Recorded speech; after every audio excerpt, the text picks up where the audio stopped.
Picture your marriage as a grassy field, and you enter at the beginning full of hope and joy, and you look out on the field, and you see beautiful flowers and grass stretching and rolling hills and trees, and it is beautiful. You want to walk in this all your days. The grass, the flowers, the hills, the sky, the warm breeze is not what happens to you. It's the relationship. That's the analogy. I'm interpreting it for you. I'm describing your relationship. And on the wedding day, I want this woman and I want this man. And we want to be together and walk in the beautiful fields of green grass and spring flowers and trees and hills and bright sunshine and cool breezes. That's the way it's going to be. And before long, you step in a cow pie.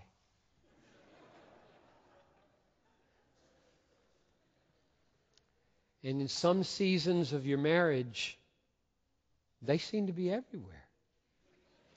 This is not grass. This is just manure.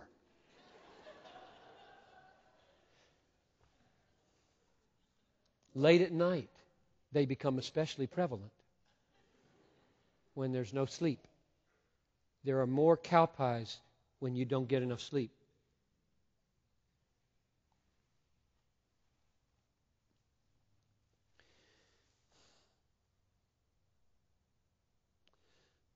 These are sins, flaws, idiosyncrasies, weaknesses, annoying habits in your spouse, and you try to forgive them and you try to forbear.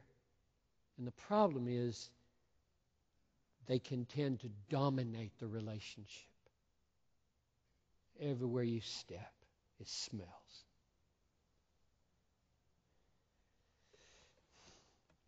It may not be true that they're everywhere, just feels that way. I think the combination of forbearance and forgiveness leads to the creation of a compost pile.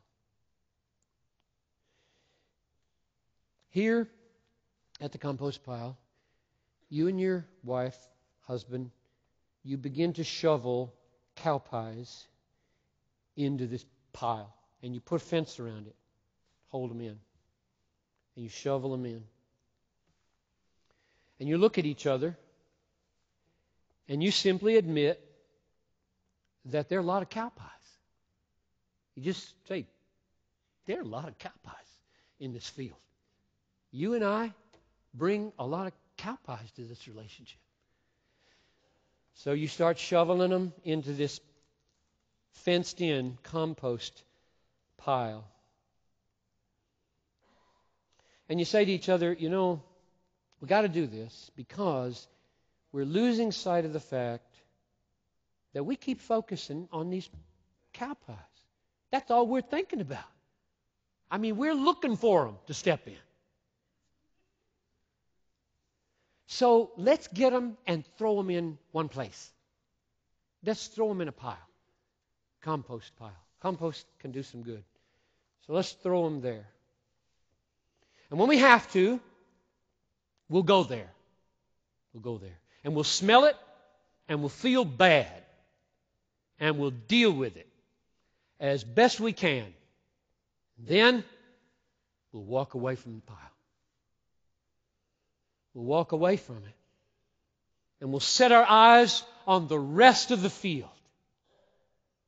This is right at the heart of what I'm trying to say. Satan and our flesh can begin to take a few disappointments, a few frustrations, and multiply them so out of proportion that we think there's no green grass anywhere. There are no flowers anywhere. There are no trees. There are no hills. There's no sunshine, which is an absolute lie.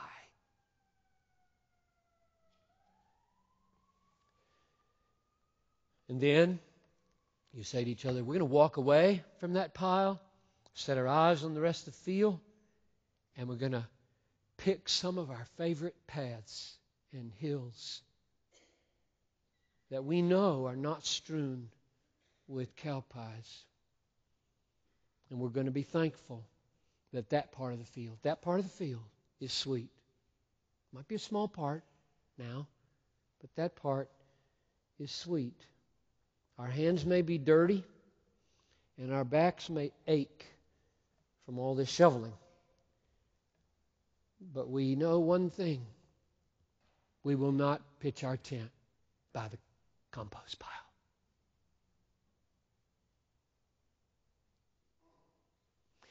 We will go there when we must. This is the gift of grace that we will give each other again and again and again. We will only go there when we must. We won't go live there. We won't retreat there. We won't lick our wounds there. We won't pitch our tent there. We will only go there when we must. And that gift we will give to each other again and again and again. Why? Because you and I are chosen and holy and loved.